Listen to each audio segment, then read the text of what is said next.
So I'm just going to show you a few images and ask you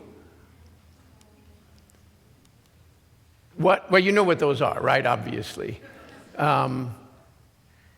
He's Australian, I'm sure. Orcas. So what do these 7 animals have in common? Predators. Good. More than that, they are what kind of predators? I'm looking for one word.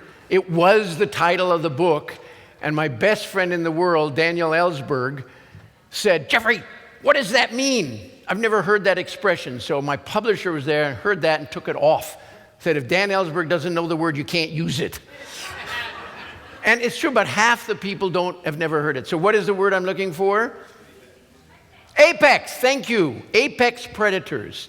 These are apex predators. These are the very top of the food chain.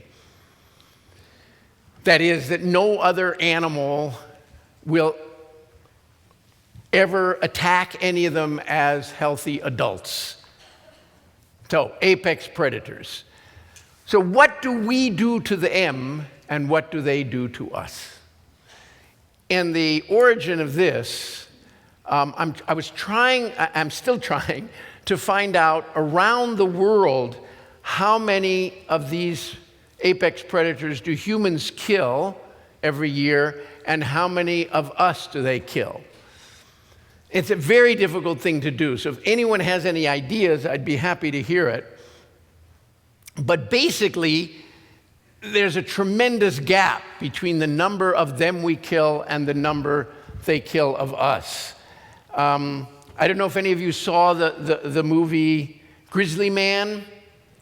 Do you remember, with Timothy Treadwell? There's also a wonderful man by the name of Russell, who has worked with bears. And just recently, I don't know if you heard, a few weeks ago, June, the famous research bear who wore a bright red collar and was working with Lynn Rogers, a great bear researcher. He would go out walking with her periodically to learn about bears. Totally wild bear, and a hunter shot her just a few weeks ago. It's horrendous. All right. So bears, wolves. We kill approximately 5,000, and you know, of course, the famous statistic, in North America, only 2 humans have ever been killed by wolves, ever, in North America. Strangely enough, many people are terrified of wolves. There was David Hume, the great English philosopher, wrote, "It cannot be disputed there is some benevolence, however small, infused into our bosoms," meaning humans. "Some spark of the dove kneaded into our frame, along with the elements of the wolf." So whenever people wanted to describe terrible humans, and they still do, man is a wolf to man.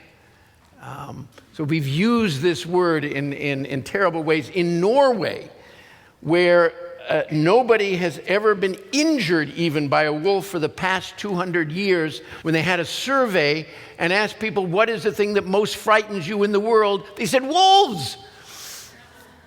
Weird, isn't it? I mean, that phrase alone could make a whole book. Why are we predisposed to believe these strange and awful myths? Humans and the big cats. Now, for the big cats, there are more because they're formidable.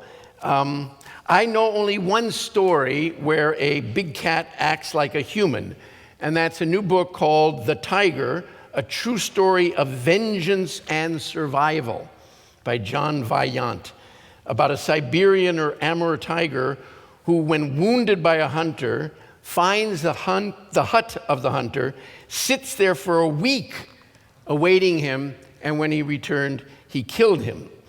And when they found the remains of the hunter, they put it in a small envelope. That's all there was left. The author says this was vengeance killing. And we tend, certainly I do, tend to think of vengeance as a human trait, not something that exists in the animal world. On the other hand, he had it coming.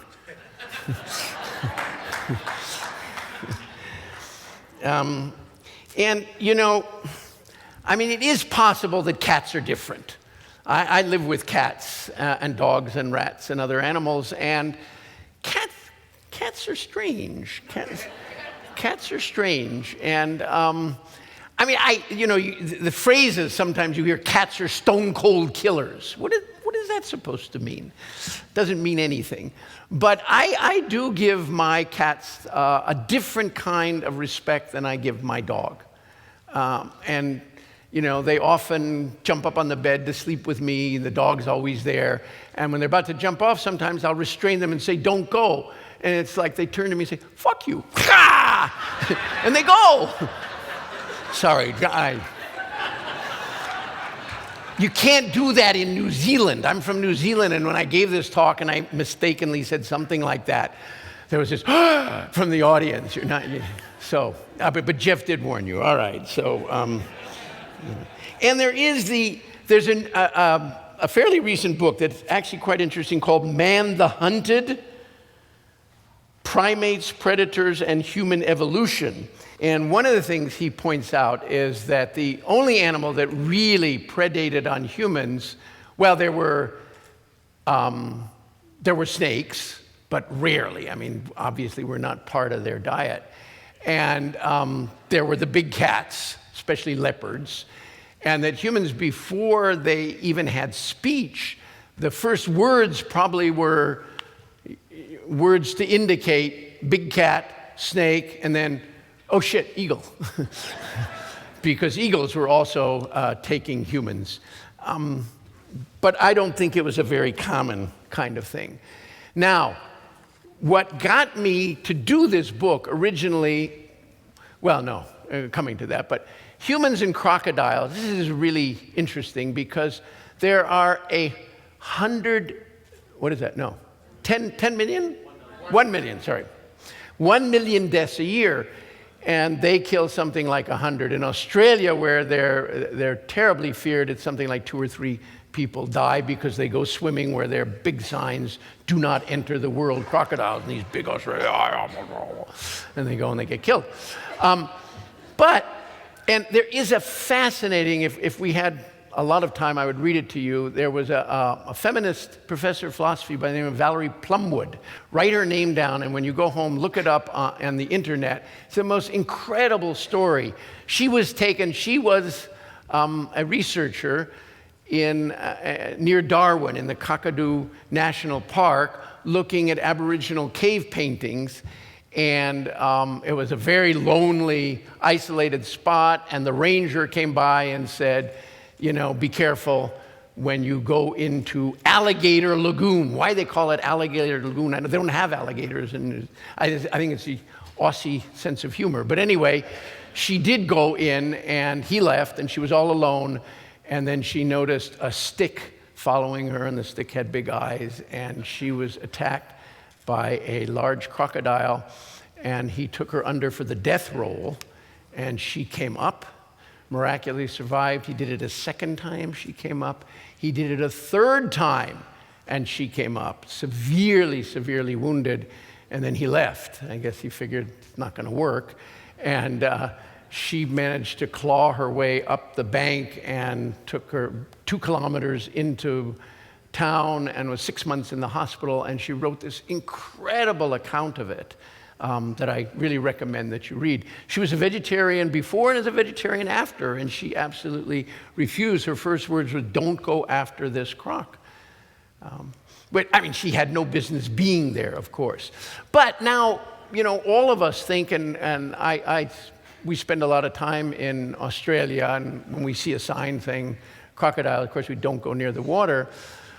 But I was wondering whether there is any possibility that this has a historical explanation. Because most people would say, well, no, crocs, they're just like that. They have these teeny little brains. They don't actually. They have quite advanced. They're much more like birds than they are other reptiles. They make wonderful mothers. They're even good fathers. They're extraordinary animals, but they don't seem to have a whole lot of respect for humans. But I think I came across a really strange article in a scientific journal called Oryx, and these were some German scientists who were following up on the hint of two French teenage tourists who had been in Mauritania in northern Africa in the desert and had been visiting a small village there, and they saw the Nile crocodile. And the Nile crocodile is supposed to be extinct in Mauritania, so these German researchers went there, and sure enough, they found this small village with what's called a little guelta, a little area, it's really an oasis, and they reported that there were these crocodiles. And then, as an aside, they mentioned, strangely enough, the people do their washing right next to the crocodiles, and the kids are in the water and splash around in the water, and nobody has ever been attacked by a crocodile. So I called these people, these Germans, and asked them what their explanation, and they said, we don't have one, but the village has a mythology that if they ever harm a crocodile, the water will dry up. And if the water dries up, they're dead. So nobody has ever harmed a crocodile in hundreds or thousands of years that village has been there, and the crocodiles return the favor. They have never harmed a human. So if we didn't have people like Crocodile Dundee running around the world, maybe Australia would be like that. Sharks. 100 million a year we kill, right? That is 100 million. And what those are shark fins. That's the main reason they're being killed at that rate. They just, pull them on board, cut the fin, and throw the shark back, and the shark has a horrendous and slow death from drowning. It's just a terrible thing. And by the way, before we leave that 1 minute about crocodiles, why do we have so many deaths? It's not that people go out and kill them. They're farmed. They're farmed. In many countries, especially Australia, they have crocodile farms. And what are they there for? That's right. Horrible thing. I mean, the only person who needs a crocodile skin is a crocodile, right? I mean, humans don't need those. Not even Oprah. Remember when she was in, I shouldn't say that because she was so sweet to me, but she was shopping in Zurich, and it became big news because when she went to buy a crocodile bag for $38,000, the salesperson said, "Dear, you can't afford that," to Oprah. And, well, it is funny, that was the news, but nobody pointed out she shouldn't be buying a crocodile handbag. Right? Pleather is fine. Cloth, cotton, anything.